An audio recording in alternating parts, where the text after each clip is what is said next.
There's so much to say about this next speaker. I'm going to try to keep it concise. I was just sharing with Larry how Mr. Chuck Blakeman was my first business advisor millennia ago, it feels like. And if you have worked with me, then it's very likely that in one of our first conversations, I suggested that you have to get a certain book, which is my favorite business book. This is the author.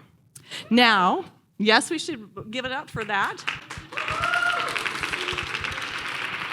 Incredible read. If you have not read Making Money is Killing Your Business, be sure you do. But that's not Chuck's only book. It just happens to be my favorite. There's many others that are all amazing as well. Chuck, as a TED speaker, he's an internationally acclaimed speaker and business advisor, built 13 businesses in 10 different industries, and now focuses on helping people like little old me and you really be able to live your why and to be able to grow your business and have the life that you deserve and desire.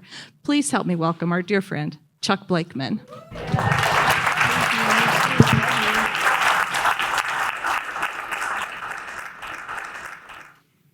Circumstances don't make me who I am. How I respond to them does. How do you overcome feeling invisible as a child? Raising yourself with undiagnosed disabilities and barely graduating from high school at the bottom of your class with no friends? It's pretty simple. You just become a hyper rugged individualist, make lemonade, and never check in on what's happening inside. It works great for a while. I was the last of 4 children in a home where both parents had careers, a very odd thing in the 1950s. And as a young kid, I asked them why they had 4 children. They explained that they really just wanted 3, but if one died, they'd only have 2, so they had a 4th. Me. I was life insurance, an addendum to the family. Welcome home. I was ADHD and dyslexic when nobody knew what that was. At the age of 45, somebody on an airplane leaned over and asked me, "Are you ADHD and dyslexic?" Based on just watching me try to read. I had no idea what those things were, even then. But it turns out I was blessed with both of them as a kid. As I was growing up, my mother would regularly say to me when I did something wrong, "You must be the dumbest kid alive. How dumb can you be?" Just like that. How dumb can you be? That became a life lesson for me. People raise themselves to our lowest expectations of them. How dumb can you be? Turns out I could be pretty dumb. I worked hard at it. In high school, with mostly C's and D's on my grade card, I graduated near the bottom of my class. I remember they had me in the principal's office the day of graduation, like 3 days after school's out, and discussing in front of me like I wasn't there whether they'd let me walk at graduation. It was like a Charlie Brown episode. I'm sitting there looking at the adults' knees and listening with my ADHD and dyslexia as they talked in their Charlie Brown teacher's language, wah, wah, wah, wah, wah, wah, because that's what they sound like to people with my disability, wah, wah, wah. But I think they realized that if they didn't graduate me, they'd have me for another year. So I graduated. I left school with no academic achievements. I had never played sports because I was too small to play. Mom had put me into school a year early to be free of kids. And being underdeveloped socially and a year behind most of my classmates, I had no friends. So when I graduated, I felt I was invisible, with no idea of how to make it in the world around me. 10 years ago, when I filled out the intake form to see if a therapist might be a good idea, one of the questions was, name the adult who is most supportive of you as a child. I still remember verbally gasping and looking around in my empty office before saying out loud to myself, "That's a thing? Adults are supposed to be supportive of children? Are you kidding me? That's a thing?" I had been physically, mentally, and emotionally abused for at least 10 years of my childhood, and my rent-a-friend, some people call them therapists. I call her my rent-a-friend. She likes that.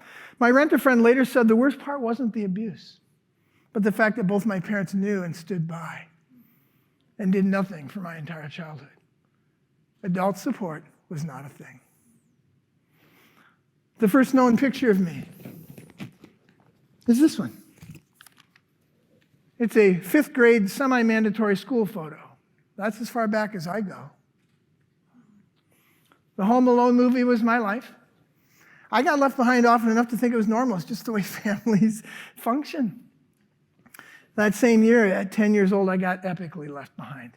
My dad and my 2 older brothers went for a 2-week boys-only vacation from Ohio to drive through the wild, wild west. My mom and sister were not invited, and neither was I. I remember crying in my room off and on for days, and my mom finally came up one time and asked, "What are you crying about?" I remembered very vividly just blurting out, I just want you to love me. That came from inside.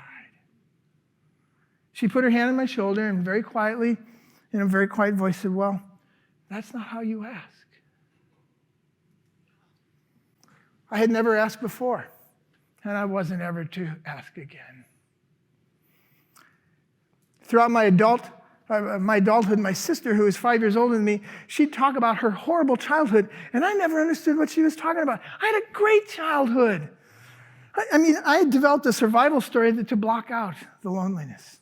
I truly loved my childhood for 40 plus 50 years, as far as I could allow myself to remember it. My survival story was one that my rent-a-friend later would describe as that of the hyper-rugged individualist. I made my own birthday cakes, put up Christmas and Halloween decorations. I thought every kid did these things. I bought my own $5 bicycle and taught myself how to ride it when I was 10. That's what kids do. If you'd humor me here, if you would close your eyes for just a moment, I would tell you when to open them again. One of my 2 faithful rent-a-friends said, trauma takes the following forms: too little, too soon. Too little, too late. Too much, too soon. Too much, too late. You can open your eyes. My renter-friend said that I had suffered all 4 of these in spades, and that mine was a deeply tragic and traumatic childhood. And I wouldn't trade it for anybody else's childhood, not for a second. Because it was the greatest gift I ever received to help me be who I am and to give me the ability to contribute in the world the way I do. I knew I had forgiven when the suffering turned to just simple pain. And the pain brought growth. I learned very early on that a great life swirls around just 2 sentences. The first one is a statement, the second one is a question. The statement: I can't do that. I can't do that. Well, you're done, it's over, walk away. Except I couldn't afford to ever make that statement and walk away because I had no fallback. I was on my own, and so that little boy bravely chose the other thing, the question. How do I do that? How do I do that? Turns out making a birthday cake when you're 8 years old isn't as hard as it seems when you start with that question. And that question has stayed with me my whole life. How do I do that? How do I do that? How do I do that? How do I do that? With curiosity. And as a result, I've been a professional classical musician, a potter, a high-level soccer player. I kicked my first ball when I was 21. A tradesperson in every trade, a home builder, a real estate developer, a leadership advisor, a writer, an author, a professional speaker, and I've built 13 businesses in 10 industries on 4 continents. And yeah, I got a bachelor's degree 19 years after the rest of my classmates to make my mom happy. My perfect childhood, and it was perfect, and I wouldn't wish it on any of you. My perfect childhood taught me a few skills that some people have never had to use, at least until they're well into their adulthood. My childhood taught me that the road to a significant life was just through one word: relentless. Later, I realized it's actually 3 words. We're always growing and transforming. We hear a lot about resilience, fortitude, being gutty, having grit. These are all wonderful qualities, but they all share one thing in common that relentlessness doesn't have, that keeps any one of them from being, for me, the key to building a meaningful and fulfilling life. They're all defensive words. They're words you would use to describe someone who built like a log house on the prairie and has withstood every imaginable trial and tribulation that has come at it and been thrown at it, and they have stood fast. They're really admirable traits, and I want every one of them. But they are defensive traits. The dictionary defines grit as courage and resolve. Courage and resolve, strength of character to stand fast. But it defines relentless as constant and incessant pursuit. You hear the difference? Resilience, being gutty and having grit, they can help you understand any trouble that might come at you. Relentless is forward moving, and it doesn't wait around to withstand anything. It moves forward and causes its own trouble like a stream relentlessly running downhill. Nobody ever won anything by playing defense.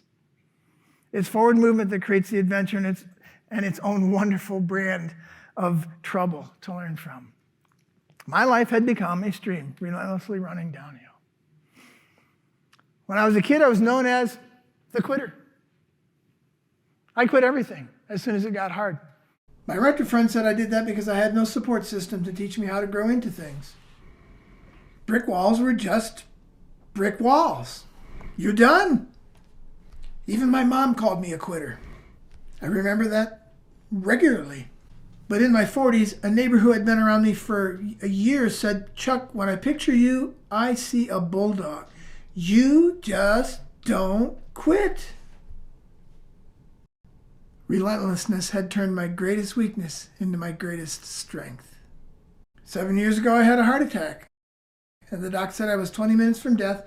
And in the years that followed, I learned by doing a lot of work with my renter friend that there is a second word that I wanted to carry with me to continue to build a meaningful life. Open. Over the next few years, I learned that the path to contribution starts with being open to things like rest, daily rest, especially mental and emotional rest. Like things like learning how to breathe differently. And that vulnerability is the foundation of power. That transparency is the foundation to being a leader. And most importantly, that the word relentless needed a friend. A word we're all familiar with, open. As I learned to continue to be relentless about the result, I was learning how to be open at all times to the world's input along the journey, to getting that result, even including how to rest. And I've only started. Mike Tyson said everybody has a plan until they get punched in the face. Well, what if I stop seeing it as being punched in the face? The martial art of Aikido is built around the idea that energy coming at you isn't necessarily harmful. That we simply need to learn how to be open to how to use everything coming at us to help us get to that end goal. In the process, I learned that mistakes aren't mistakes. They're just seminars. And that I should go to the shortest, least expensive seminars I can find and try not to repeat seminars. I learned that, as Disraeli said, we should treat victory and defeat as the imposters that they are. I just love that. Victory and defeat are just seminars. And as Benjamin Zander said, all circumstances in life, whether we perceive them to be good or bad circumstances, they all deserve the same response. Fascinating. And I would add the learner's question. How did that happen? Neuroscience says we don't learn from doing things right. We only learn from making errors and embracing the errors as good seminars. The word fascinating joined relentless and open as three guiding lights in my life. I intend to live until I'm 120. I don't expect, I intend. I'm working and doing everything I can. And if the world wants to take me early, it can. But I don't expect that. I intend to live until I'm 120. I'm kind of disappointed because after I did that many years ago, I learned a few years ago that scientists say the first person who will live to 150 has already been born, so I'm shooting a little low. But because I got such a late start, I feel like I'm just beginning to figure out some of the keys that unlock the doors to a meaningful life. But I think maybe I have 3 of them, at least for me.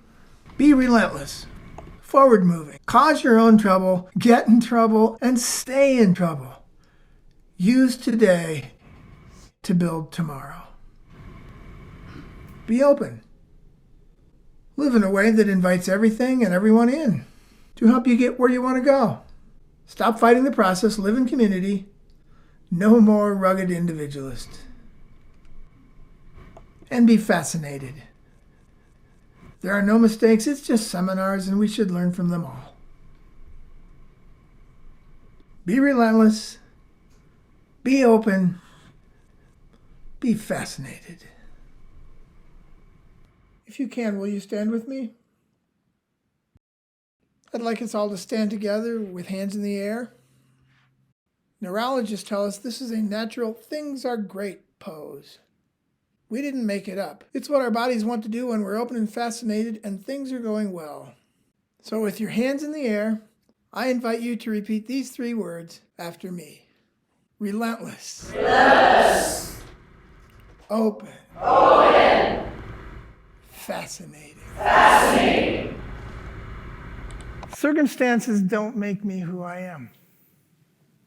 How I respond to them does. Now let's go cause some trouble.